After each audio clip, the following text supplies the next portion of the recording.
Hi, everybody. Dan Illman, Mike Beer. The DRF race of the day for Wednesday, October the 11th, race number 6 at Keeneland, an overflow field of fillies and mares going a mile on the turf.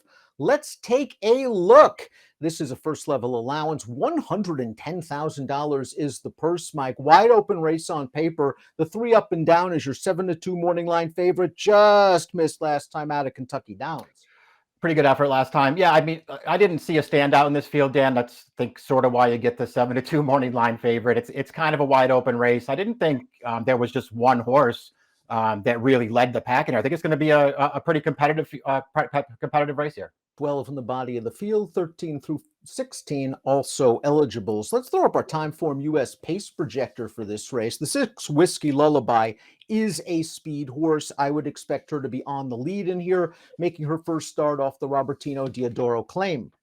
Yeah, up off the claim, but she is a speed horse. She'll probably go. The 12 Lemon Bomb, the pace projector has her forward. I won't argue with that either. That seems like her running style, Dan.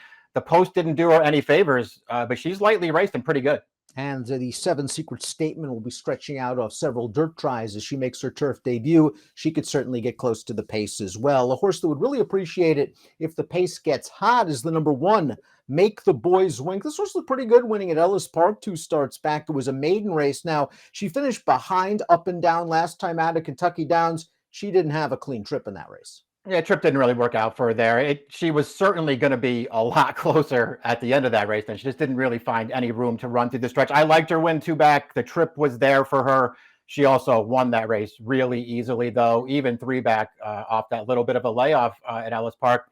But she ran fine that day with a little bit too much to do in the stretch. She's come back from that short layoff in really good form. How disappointed were you with the number 2 Grace Darling last time out? I realized she was returning off a little bit of a layoff for Brian Lynch, but she was favored in that first level allowance at Churchill Downs, and she just didn't have it when the real racing started.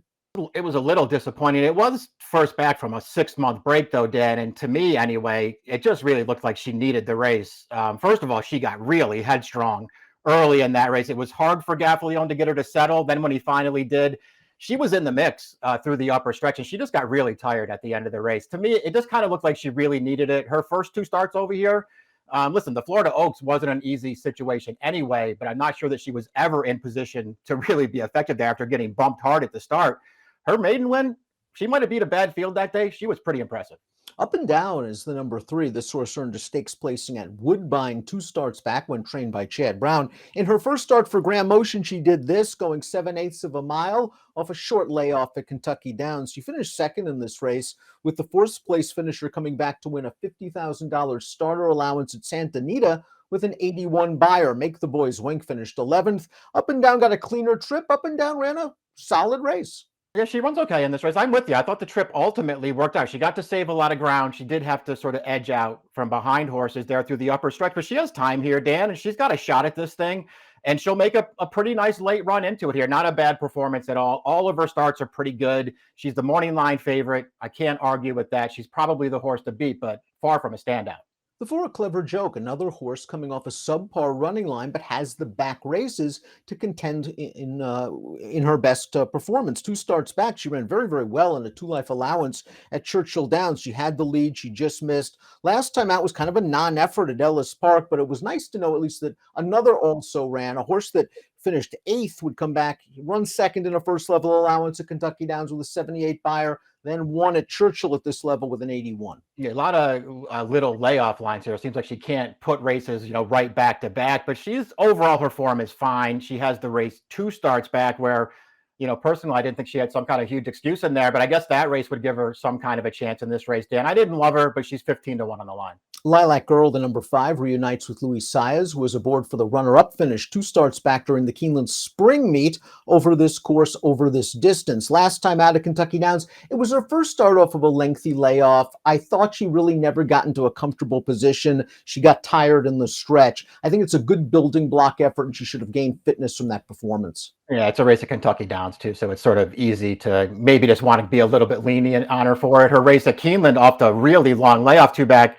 I mean, she ran fine in that race. She didn't get a great trip. She was wide most of the way, took a little bit of a shuffle, but she ran on very nicely in the stretch. Only second best that day, in my opinion, but still a pretty good performance. I'll be honest that I didn't love her when she was in New York earlier in her career, but she just might be better now. Horse she just finished ahead of last time out, came back to place in a stakes race on the Tapeta at Gulfstream with a 76 buyer. Here's Whiskey Lullaby, the number 6, graduating in a maiden claimer up at Saratoga. This is her 8th lifetime start, and I realized the early pace was quick, but the way this race unfolded, she kind of had to win. The horse on the lead is a hopeless 60-1 shot. In the second flight, tracking on the backstretch were 2 other long shots. Whiskey Lullaby simply had the jump on these horses, turning for home, and she gets there in time. Yeah, right. Dropping for the second consecutive start. Found the right field here. Got the right trip in this race. Gets the job done. I don't think it's a performance that's going to make you love her as she comes back. In this field, we'll see if Diodoro can get her to improve off the claim here, Dan, and we'll see how easy a time she has of it on the early lead. She will be forwardly placed. Diodoro does very well off the claim, and it's not like her top buyer speed figure doesn't put her within range of some of these other contenders. It's all about whether she gets to relax on an easy lead. The 7 Secret Statement might have something to say about that, stretching out in distance and trying turf for the first time. While I don't love the run happies on turf, only 7% winners with turf routers. The dam did win on the surface. The second tam was grade 2 placed on synthetic. She won on turf. This is a quality Phipps family. I just wonder if it's more dirt oriented. I thought it was more dirt. I mean, up closer in the family, there is some turf in there to be sure, but it's mostly a dirt family, a really good one, but it's mostly dirt. This horse, at least in my opinion, going to have to be way better on turf than she is on dirt. Paint Me Perfect comes off a win at Horseshoe, Indianapolis. Let's take a look at that maiden special weight right now. This is late in the summer. She got a nice setup. This pace was fast. She's on the outside, and these leaders are kind of coming back to Paint Me Perfect, who rallies stoutly to defeat the runner-up, who would come back to graduate next time out with a 78 buyer. She's a closing filly. She got the right setup in this race. She's an easy winner when all is said and done. It just doesn't really look like a particularly strong race, Dan. Not like she really improved in that spot to get the job done. She faced Up and Down and a couple others here at Keeneland back in April. She finished 3rd that day at a really big price, but man, did she get a great trip in that race. Number 9, Beautiful Navigator, looks like a strong contender in this race. She's dropping out of 4 consecutive stakes tries, and she'll be getting Lasix again. It's worth noting that 2 of her best efforts came with Lasix on, including her maiden win, as well as a stakes placing at the fairgrounds. That's true. That's actually a very good point, Dan. She gets the Lasix back on here. She drops out of a bunch of stakes races. It's just a way better spot for her here. Personally, I'm not sure how good she actually is. She doesn't have a ton of speed either, so it feels like she's going to need a trip. But all in all, it just kind of feels like she's in the right kind of spot to be effective. Yeah, you're absolutely right. With the class drop she fits, you're also absolutely right that she doesn't have a lot of speed, and sometimes she can get sort of in a pickle in and among horses. The horse that ran 7th in the Virginia Oaks came back and was a much improved 2nd over Boggy going in the grade 3 weigh last week with a 91 buyer. Sake just missed last time out. Didn't just miss. Got beat 10 lengths at Horseshoe, Indianapolis, but now will be making her 3rd start of the form cycle. She kind of tried to make a mid-race move into a solid pace last time out. Was no match for the winner.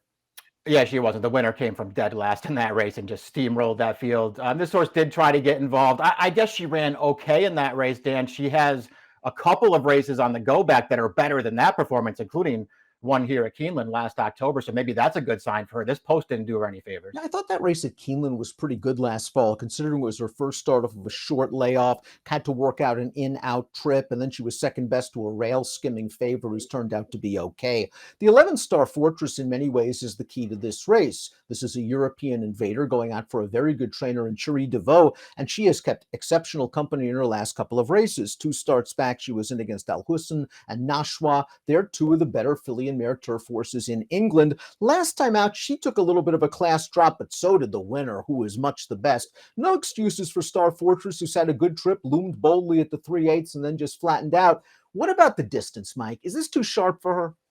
Yeah, I don't know. It's kind of odd that over there, they never went shorter than 10 furlongs with her. Now they're going to come over here and run her at the flat mile off of a little bit of a layoff. I don't know, Dad. I didn't really know what to do with her in here. She's 12-1 on the morning line, so I can't really argue with that. If you're going to get that kind of a price, then you're just and you like her, you're just supposed to take it, I guess.